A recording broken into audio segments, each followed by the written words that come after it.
Nessa aula de hoje, vamos estudar potência e energia elétrica. Vocês podem acompanhar nas páginas 18 a 20 do livro 11. Esta é uma aula de física para o terceiro ano do ensino médio. Nós vamos ver teoria e também fazer alguns exercícios como exemplo. A definição de potência é a seguinte: é a quantidade de energia que foi transformada ou transferida, o que a gente denomina trabalho, em um dado intervalo de tempo. Matematicamente, a gente pode escrever então que a potência é o trabalho dividido pelo ΔT, né, que é o intervalo de tempo. Nas unidades do Sistema Internacional, o trabalho, né, essa é a quantidade de energia que foi transformada, é medida em joules, o tempo em segundos. Joules por segundo tem o nome de watt. Então, a unidade watt é a unidade de potência no Sistema Internacional. Nós temos muitos tipos de potência. No primeiro ano do ensino médio, a gente normalmente estuda a potência mecânica, né? Que vai relacionar uma certa quantidade de energia mecânica que foi transformada por algum processo em um certo intervalo de tempo. Então, as energias mecânicas que a gente estudou foram a energia gravitacional, energia elástica, energia cinética. Já no segundo ano, nós estudamos a potência térmica, quanto de calor era transferido num determinado intervalo de tempo. Podia ser um calor sensível ou um calor latente, como nós estudamos. E agora nós vamos estudar a potência elétrica, quantidade de energia elétrica transformada num determinado tempo pela força elétrica. Então, o trabalho é realizado pela força elétrica, fazendo com que essa energia elétrica se transforme em algum outro tipo de energia. Então, a potência elétrica, a gente vai substituir onde tem ali o trabalho pelo valor do trabalho da força elétrica, né? Então, a definição geral diz que a potência é o trabalho dividido pelo tempo. Então, o trabalho da força elétrica, nós vimos que nada mais é que a diferença de potencial multiplicada pela carga elétrica, pela quantidade de carga elétrica que está ali se movimentando em um campo elétrico. Então, se a gente substitui o trabalho pela quantidade de carga vezes a DDP, né, o U representa a diferença de potencial, a gente vai ter lá que a quantidade de carga vezes U dividida pelo ΔT é a potência. Mas nós vimos também que a quantidade de carga dividida pelo ΔT é a corrente elétrica, né? A quantidade de carga que flui num determinado condutor em um certo intervalo de tempo. Portanto, quando nós vamos calcular a potência elétrica, basta que a gente multiplique a corrente elétrica pela diferença de potencial. Vamos fazer então um exercício que foi pedido no Enem de 2018, que é sobre esse assunto. Então ele vai tratar aqui do peixe poraquê. Esse peixe, como a gente viu, né, já num outro exercício semana passada, é um peixe elétrico. Então ela também é chamada de enguia elétrica da Amazônia. E esses peixes podem produzir uma corrente elétrica quando se encontram em perigo. Um poraquê de 1 metro de comprimento em perigo produz uma corrente em torno de 2 amperes e uma voltagem de 600 volts. E aí ele apresenta aqui um quadro com a potência aproximada de alguns equipamentos elétricos. E aí pede que vocês digam, né, qual equipamento elétrico que tem uma potência similar àquela produzida pelo peixe poraquê. Então, lembrando que a potência elétrica é dada pela corrente elétrica multiplicada pelo DDP, e ele informou, né, já o valor da corrente e da diferença de potencial. Substituindo ali, nós vemos que a potência desse peixe, né, a potência elétrica do peixe é 1.200 watts. E comparando ali com os dispositivos que ele colocou na tabela, é a churrasqueira elétrica que tem esse mesmo valor de potência. Então, portanto, né, é a letra D a resposta correta. Vamos ver agora como calcular a potência elétrica de um resistor. Então, nós acabamos de ver que a potência elétrica pode ser calculada multiplicando a corrente elétrica pela diferença de potencial estabelecida ali no condutor. A primeira lei de Ohm pode ser escrita de duas maneiras, né? Ou a gente escreve que a diferença de potencial corresponde a um certo valor de resistência multiplicado pela corrente, ou isolamos a corrente ali na fórmula e dizemos que a corrente elétrica é igual à diferença de potencial dividido pela resistência. Substituindo a primeira maneira de escrever a lei de Ohm na fórmula de potência, então no lugar do U a gente vai escrever que é resistência vezes corrente, a gente vai chegar nessa primeira fórmula de potência para os resistores que está aqui à esquerda. Então a potência em um resistor é dado pelo seu valor de resistência multiplicado pela corrente elevado ao quadrado. Se nós utilizarmos a segunda maneira de escrever a lei de Ohm, que é a corrente igual DDP dividido por resistência, e substituirmos esse jeito de escrever a corrente ali na fórmula de potência, nós vamos ter que U dividido por R vezes U é que será a potência.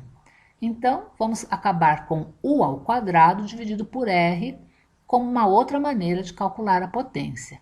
Então, para calcular a potência em um resistor, a gente pode optar ou multiplicar a resistência elétrica vezes a corrente elevado ao quadrado, ou dividir a DDP ao quadrado pelo valor da resistência. As duas maneiras estão corretas e isso depende de qual informação que você tem para poder calcular a sua potência. Se você tem a informação de DDP e resistência ou se você tem a informação de corrente elétrica e resistência. Vamos fazer agora como exemplo um outro exercício do Enem, agora do ano de 2013. Então ele diz assim: o chuveiro elétrico é um dispositivo capaz de transformar energia elétrica em energia térmica, o que possibilita a elevação da temperatura da água. Um chuveiro projetado para funcionar em 110 volts pode ser adaptado para funcionar em 220 volts, de modo a manter inalterada sua potência. Uma das maneiras de fazer essa adaptação é trocar a resistência do chuveiro por outra, que precisa ser de mesmo material, mas aí a gente, né, vai ter que escolher a alternativa. Então vejam que ele está relacionando aqui três grandezas. Então ele está falando da diferença de potencial, ele está falando também da potência e da resistência do chuveiro. E a expressão matemática que relaciona essas três coisas é aquela que nós acabamos de ver, né? Que a gente pode escrever, então, a potência de um resistor como sendo a diferença de potencial que está nele, ali ao quadrado, e dividir pelo valor de sua resistência. Então, de acordo com o enunciado, essa diferença de potencial vai ser duplicada. Então, ao duplicar a diferença de potencial, como ela aparece ao quadrado ali na fórmula, isso significa que o valor ali do numerador vai ficar 4 vezes maior. Bom, a gente não quer que a potência aumente. Então, a gente vai precisar pegar o valor da resistência que está no denominador e também aumentar 4 vezes. De forma que se o numerador aumentar 4 vezes e o denominador também, isso vai acabar se cancelando e o valor da potência vai se manter o mesmo. Então, como fazer isso, né? Como fazer para o valor da resistência ficar 4 vezes maior? Então, a maneira que a gente tem de relacionar o valor da resistência com as características do fio, né, do fio condutor, é pela segunda lei de Ohm. Então a gente sabe, né, que o valor da resistência é diretamente proporcional ao comprimento do fio e o valor da resistividade do material, e é inversamente proporcional à área da secção transversal do fio. Bom, a gente precisa aumentar a resistência. Então, se a gente vai manter o mesmo material, como ele fala ali no enunciado, a gente poderia ou aumentar o comprimento do fio para aumentar a resistência, ou diminuir a área, né? A área da secção transversal. Então, se eu quero um aumento de resistência de 4 vezes, eu poderia aumentar em 4 vezes o comprimento, né? Uma vez que o comprimento é diretamente proporcional à resistência. Olhando nas alternativas, a gente não tem essa opção. Ou ele coloca para dobrar o comprimento do fio, ou para diminuir pela metade.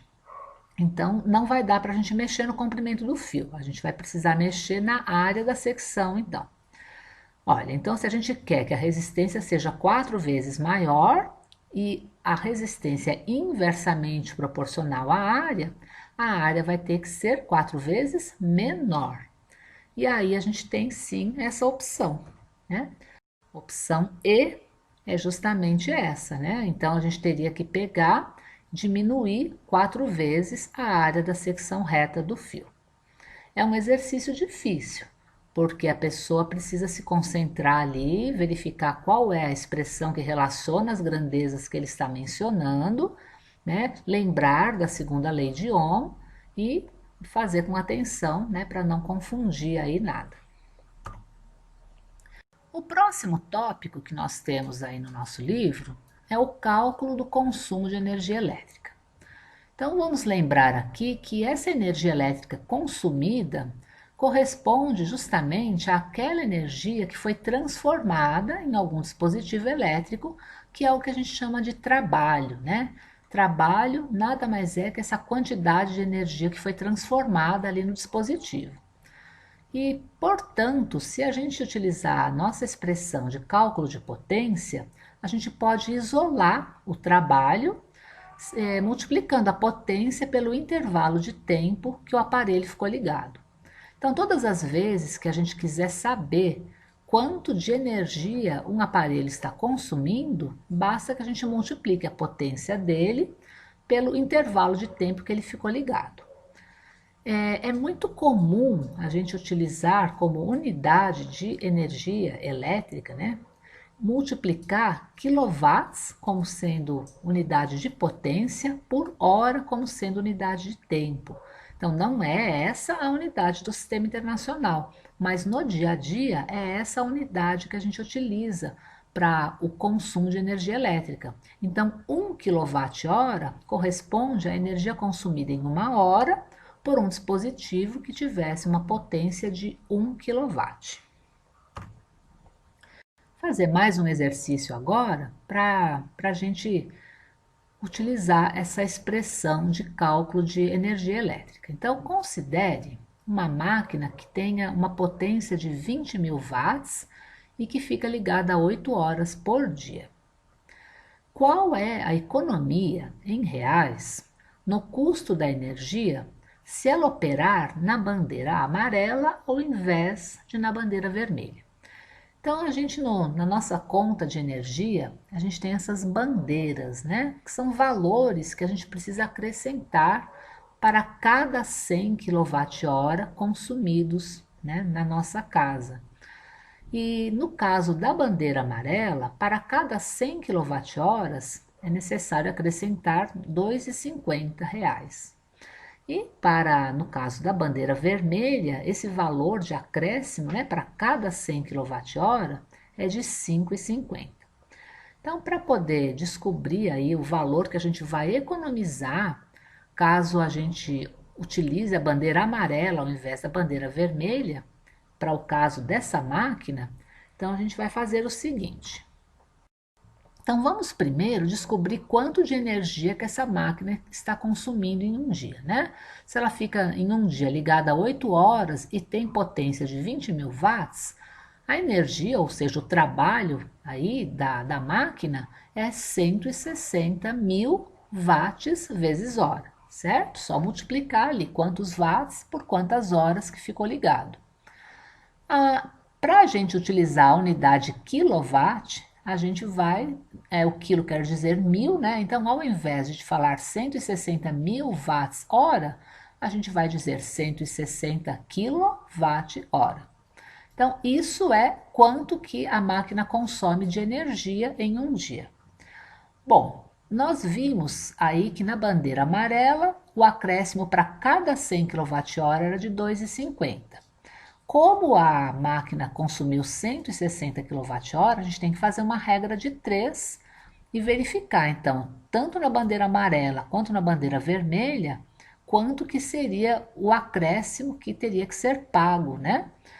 E fazendo então essa regra de 3 para a bandeira vermelha, a gente chegaria que com 160 kWh de consumo de energia, o acréscimo seria de 8,80.